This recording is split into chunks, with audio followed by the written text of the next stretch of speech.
The air was thick with orange smog, rising from the uncountable choked lungs of the forge machine. Millions trudged along the main throughway, dragging heavy bionics that malfunctioned and sputtered along the soot-stained road. They passed beneath vast archways that creaked under the weight of ceremonial cogs and the red banners of ancient Mars. Huge, loud hailers droned the Credo Omnissiah on repeat, drowning out the sound of shuffling feet and the thousand groans of failing flesh. There is no truth in flesh, only betrayal. There is no strength in flesh, only weakness. There is no constancy in flesh, only decay. There is no certainty in flesh but death. Scion Maximilian Vanderlyn the 23rd watched from the viewing gantry, fighting back a cough. Through the orange haze of industry, the workers were blurred, their borders indistinct, as if they were all organs of one horrendous creature named the Forge. The Scion's hair was slick with a layer of grimy sweat, perspiration pouring down his face. He glanced to his guide, the tech priest Arn-Ki Gibel. The tech priest's upper face was replaced by rusting metal, 3 unblinking bionic eyes forming a triangle where her forehead should have been. Where the metal met her lower cheeks, the flesh was red raw and puckered, as if the skin rebelled against the intrusion of the machine. Maximilian hid a frown. It was impossible to tell what the tech priest was thinking. There was no expression in her red eyes, no human gesture in her unmoving square pose. He glanced back to the scene below, his mind still protesting at the sheer numbers he saw. It was impossible to see the individuality in each independent part, impossible to recognize the humanity in each blurred face. Just cogs of a gigantic machine, turning and clicking into rusted place. The flesh is weak. What? All 3 of Arn-Ki Gibel's eyes were focused on the Scion. What your organic brain cannot comprehend is but simple arithmetic to the blessed machine. Maximilian chose not to rise to the contempt in the tech priest's voice.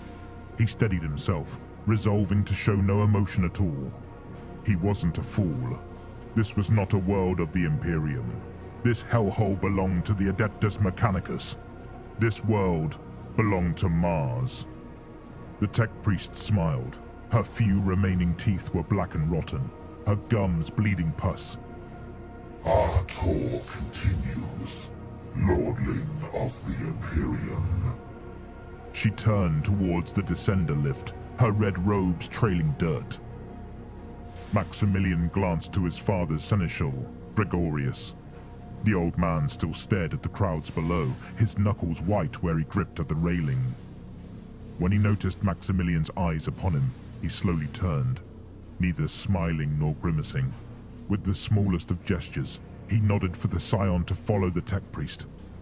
Maximilian could feel the old man doddering behind them.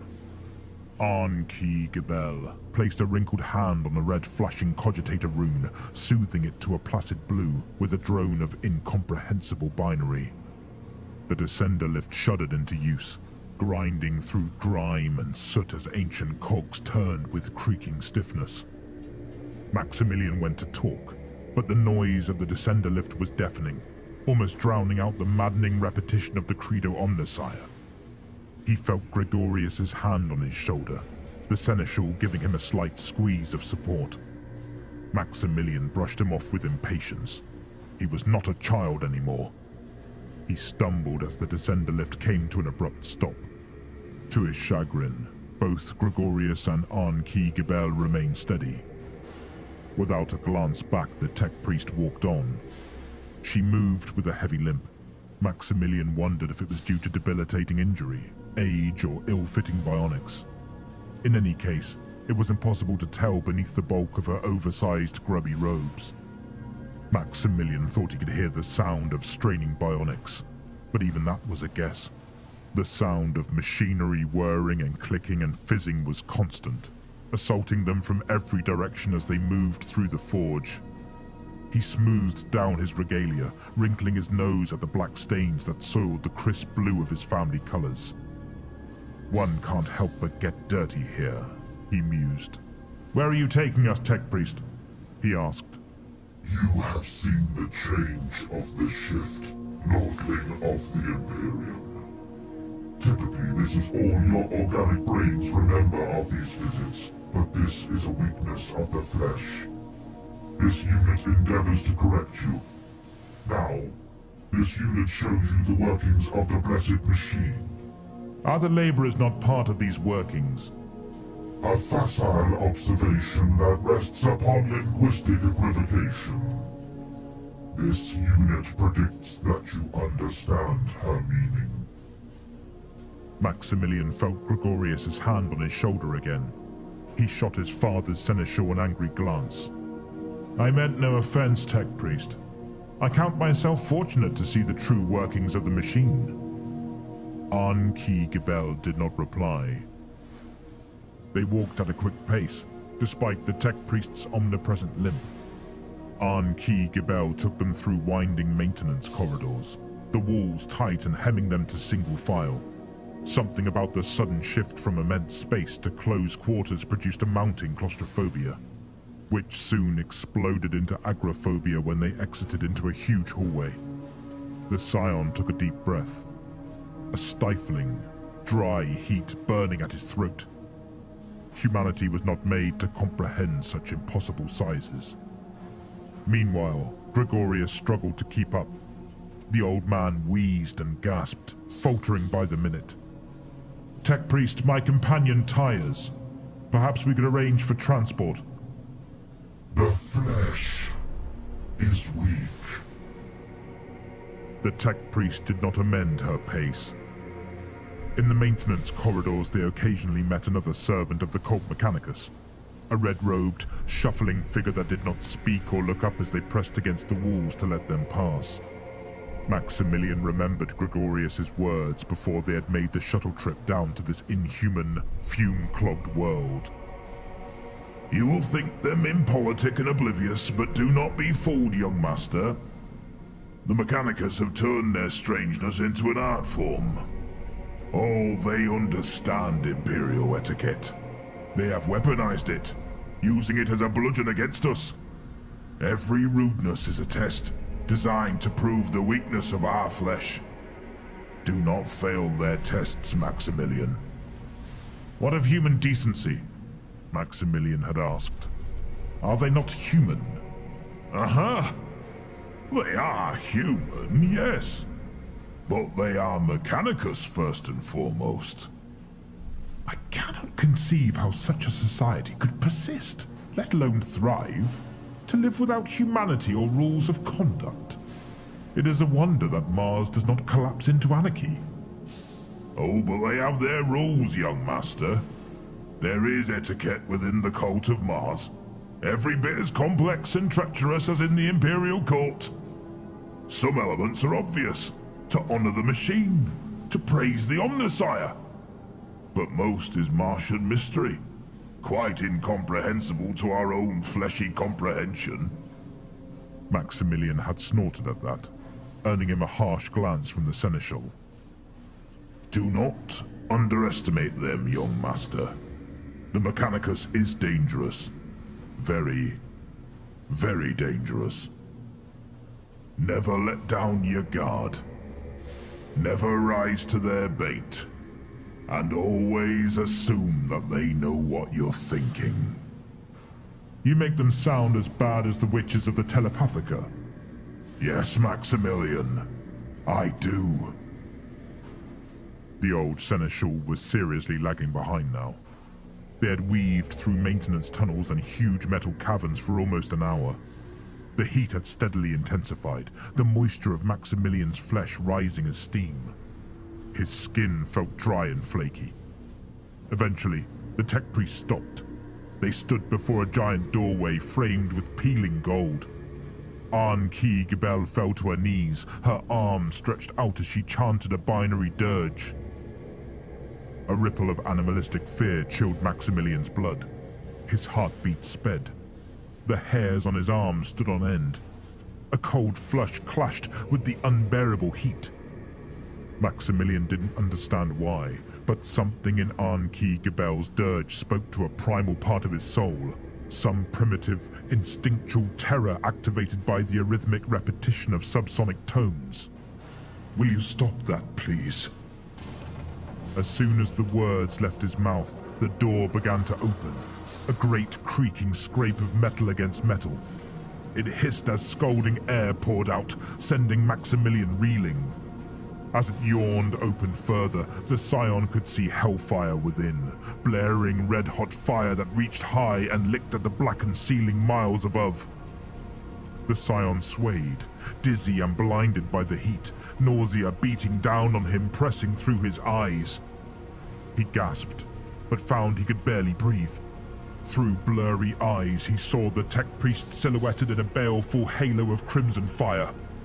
She turned, but Maximilian could not make out her features.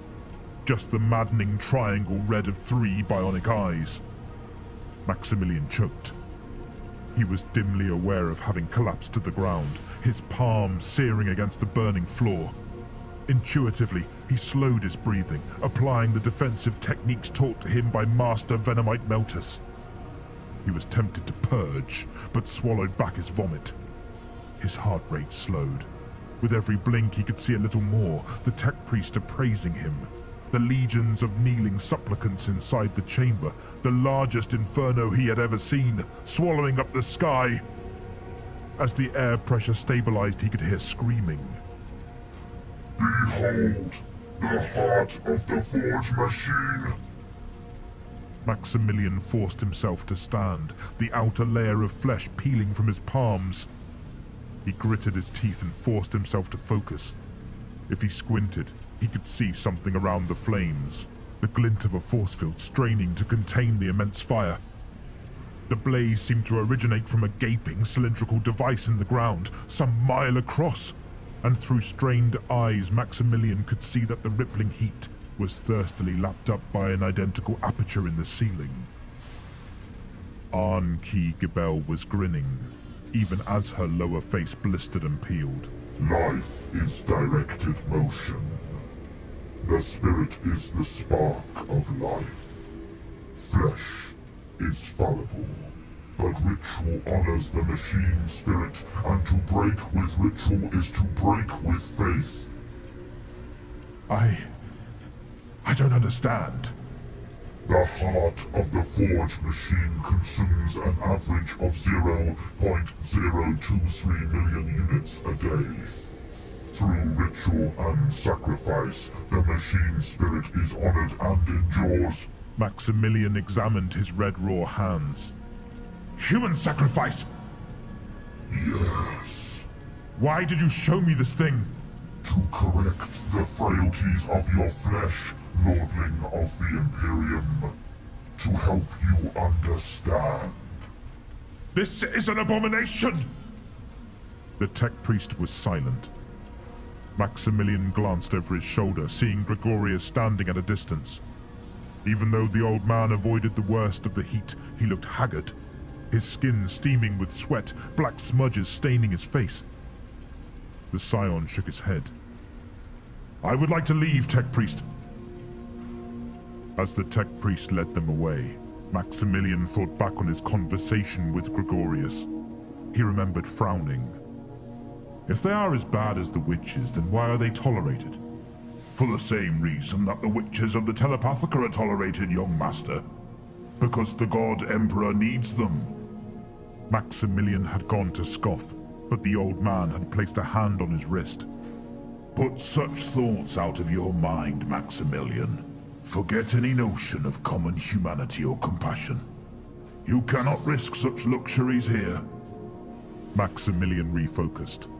Arnki Gebel had led them through another maze of maintenance tunnels and cavernous hallways, a blur of creaking gears and blackened cogs. The Scion felt dizzy, his body struggling to cope with the abrupt shifts in temperature and space. His mind was groggy, his mouth horribly dry. With a twinge of alarm, Maximilian realized that Gregorius was nowhere to be seen. My father's seneschal. This way, Lordling. A blast of relatively cold air sent Maximilian tottering. He realized that he was in the spaceport, dozens of shuttles landing and taking off every minute, a maddening frenzy of constant motion. Servitors unloaded and refueled vessels, overseen by red-robed adepts. Heavily augmented pilots sat in their cockpits, fizzing wires connecting the top of their spines to blinking cogitators. Imports of human cargo marched out in chains, dragged along by towering Skitari. Your shuttle is being prepared for disembarkment. Wait here. Maximilian barely registered Arn Keegebel's words. He staggered backwards, supporting his weight against a row of fuel barrels. The sky was full of buzzing insects. No, they were shuttles, swarming in concentric circles, waiting to land. The Scion blinked, getting out of the way as a heavy servitor stomped towards him, reaching for a fuel barrel with its servo arm. The servitor was dwarfed by the barrel, but it shouldered the load without complaint, an ant lifting 10 times its own weight. The Scion watched it go, marveling at the scene. Move, Imperial! At a tech adept's warning, Maximilian dodged a line of trudging menials who dragged a huge, snaking fuel pipe. He went to apologize, but the tech adept simply walked on, directing his charges towards a shuttle double the size of the others. Maximilian stared, barely avoiding another crowd of workers coming in the opposite direction. He realized he had lost sight of where he was told to wait. There were so many people and machines milling about, obeying some profound order he couldn't fathom. Ugh! He tripped over a cable, sprawling to the ground. Instinctively, he went to catch his fall with his burned hands, letting loose a sharp hiss of agony from his parched lips. He groped at the floor, trying to find his wits and balance. A firm hand grabbed the back of his shirt and dragged him upwards. "Thank you. The Skitari stared back. It had no face, though Maximilian couldn't tell if what he saw were bionics or simply armor. A grated respirator for a nose and mouth. Red-tinged goggles for eyes, all shadowed by a heavy red cowl. It loomed over the Scion, bulked out in a carapace cuirass, its arms bionic and inhumanly strong. I seem to have lost... Wait. What are you doing?" The Skitari grabbed Maximilian's wrist, almost breaking the bone as it yanked him forwards into a line of chained men and women. Before Maximilian could fully process what was happening, he was manacled and being dragged with the others. "Wait! No! This is a mistake! Wait! Listen to me!" A rush of terror brought back Maximilian's wits as they approached the edge of the spaceport. He glanced wildly about, looking for someone that could help him. Everyone seemed utterly oblivious to his cries, but he tried anyway, explaining, insulting, pleading. "Tech Priest! Tech Priest!" With a flood of relief, Maximilian saw Arn Keegebel. He was suddenly glad of a distinctive triangle of eyes. "Tech Priest! Help! Help me!" Arn Keegebel stared back at him impassively. "No! Wait! Tech Priest! Tech Priest!" As the doors to the spaceport closed behind them, Maximilian saw a satisfied grin spread across Arn Keegebel's lips. "Wait! No! Wait!" He started to hyperventilate. "Skitari, please! Skitari, I am not supposed to be here! I am a Lord Scion of the Imperium! I am—" The Skitari turned and delivered a sledgehammer uppercut to the Scion's chin. The blow was immense, slamming Maximilian's jaw onto his tongue and severing it in an instant. The Scion tried to scream but only managed a gurgled cry of gushing blood. He vainly struggled, but he was hauled forwards, his tongue trampled by the line of people behind him. He could just about see it, pulped and abandoned on the grated floor. It was too much. Maximilian passed out. When he awoke, he was pinned upright to an X-shaped metal cross. The air was frigid, stinking of chemicals. The Scion felt groggy. He could feel where the blood had dried against his chin, his severed tongue aching in a steady, dull pulse. Purple bruises blossomed over his body. After a few beats, Maximilian realized he was naked. He tried to free himself, but he was clamped in place, struggling against steel. Maximilian tried to calm himself. Some time had elapsed, enough time for Gregorius to reach the spaceport and ask the necessary questions. Damn that old man, he thought. If he had just accepted bionics for his legs, this would never have happened. He tried to look around, but his neck was clamped in place. From what he could see, the room was small, almost like a cell. Its walls were cluttered with medical apparatus, a servo arm clamp on one side, and a Medicae mechadendrite on the other. No one else seemed to be in the room with him. Gregorius will be here soon, Maximilian assured himself. It's almost over. He started as a door opened. A servitor gazed blankly at him, struggling under the weight of a curved metal plate. Behind was a tech adept. Maximilian moaned in fear. His voice sounded strange without his tongue. The servitor approached with faltering steps. It might have been female once. There was something feminine about the tuft of dead hair that reached down to its shoulders from the right side of its scalp. Either way, it did not respond to Maximilian's muffled pleas. Slamming the metal plate into his chest with crashing force, the tech adept stepped forwards with an electro drill. Behind it, a line of servitors waited silently, carrying tools and bionics, gears and wires. Maximilian screamed as the tech adept drilled the metal plate into his body, feeling his skin corkscrew away as the nails were fixed to his shoulder blades and ribs. His vision swam in agony, returning to sharp focus as the wall-mounted medical mechadendrite injected him with a concoction of life-saving chems. He felt his blood swim from the holes the tech adept had made in him, running like lubricant between his flesh and the plate. Another servitor stepped forward, handing the tech adept an electro saw before bowing back. It buzzed into life, slicing through the skin of Maximilian's shoulder before finding resistance at the bone. The scion howled, fighting wildly against his restraints. The wall-mounted servo arm pinned him down as the left arm ripped away, his underarm skin tearing and giving way to a splatter of blood. The next servitor entered, presenting a grubby bionic. The tech adept pinched at Maximilian's exposed nerve fibers, cleaning them of bone dust and skin as the blood flowed in steady bursts. The medical mechadendrite injected Maximilian again as the tech adept reverently took the bionic arm, chanting to the Omnissiah as it unspooled wiring from the augment's inner workings. With delicate metal hands, the tech adept wove the wires around the nerve fibers and soldered them together.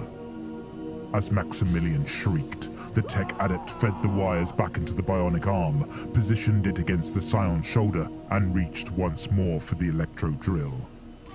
Maximilian continued to howl. Some innermost portion of his mind urged him to speak, to tell the tech adept that there had been a mistake.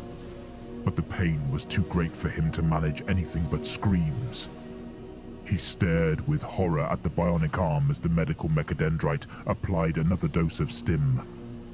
It was an ugly thing, too large for his frame, dragging him downwards against the clamps. It was a thing fit only for a menial wretch, a hideous, unspeakable thing.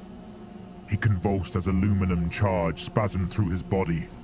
He spat fizzing blood on his metal chest. The tech adept applied the electro saw to Maximilian's other arm, the sawed bone left behind a white sheen of dust, shaded with crimson as his right arm tore away. Then the pinch, the white-hot agony of metal against nerve fibers, the soldering, the drill. Maximilian wheezed. Distantly, he realized he wasn't screaming anymore. His throat lacerated and useless. He tried to think. There was a name, someone who might still come, but it was hard to think. Hard to think past the pain and the animal part of his mind that screamed in tortured terror. It was like a secret. Something that might still save the scion if he could only remember. A name. A name. The scion was dimly aware of intense pressure against his torso. The tech adept was attaching metal girders to the plate. building an exoskeleton to support the immense, ungainly weight of Maximilian's bionic arms. A sharp pain in Maximilian's neck signaled another stim injection. Another spasm of aluminum sent him convulsing. He gaped down at his body, a scaffolding of bloody metal parts. Inhuman. Not his. Maximilian wanted to scream, but it hurt even to breathe. He suddenly had the absurd thought that this couldn't be real, that he was about to wake up, that this couldn't possibly be happening to him. Next, the tech adept took his legs. Shuffling servitors brought in the replacements, sooty, clunking things with exposed, rusted gears.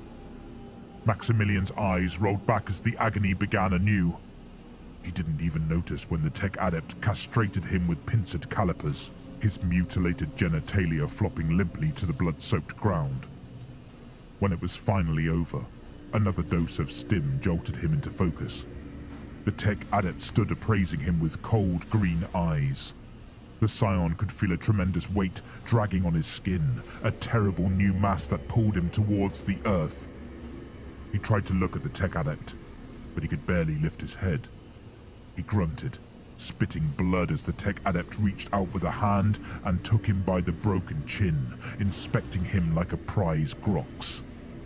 A thin, winding mechadendrite unspooled from beneath the tech adept's robes, uncoiling towards the scion's face. This isn't real, Maximilian thought. This can't be. The thin mechadendrite burrowed up Maximilian's right nostril, finding the young scion's frontal cortex. With a series of small snips, the tech adept severed the cortex from the rest of the brain, and Maximilian never thought in words again. The unit apologizes. This is an abomination. I want to see him. As you wish, Seneschal. Gregorius sighed, feeling it travel through his entire body. He felt every bit of his 200 years. Arn-Ki Gebel had already told him the bad news. Not just bad news. A tragedy. A calamity. Lord and Lady Vandalin would be devastated. Gregorius was devastated. He felt tears on his face. He had told Lord Vandalin that the boy was not ready. The Seneschal did not doubt that the young scion had made some mistake. The boy was too proud, too hot-headed, rushing off without the Seneschal, allowing himself to be lured away by the Mechanicus. Who knows what Maximilian had said? Something had happened. The Seneschal was certain of it. Arn-Ki Gebel seemed positively gloating.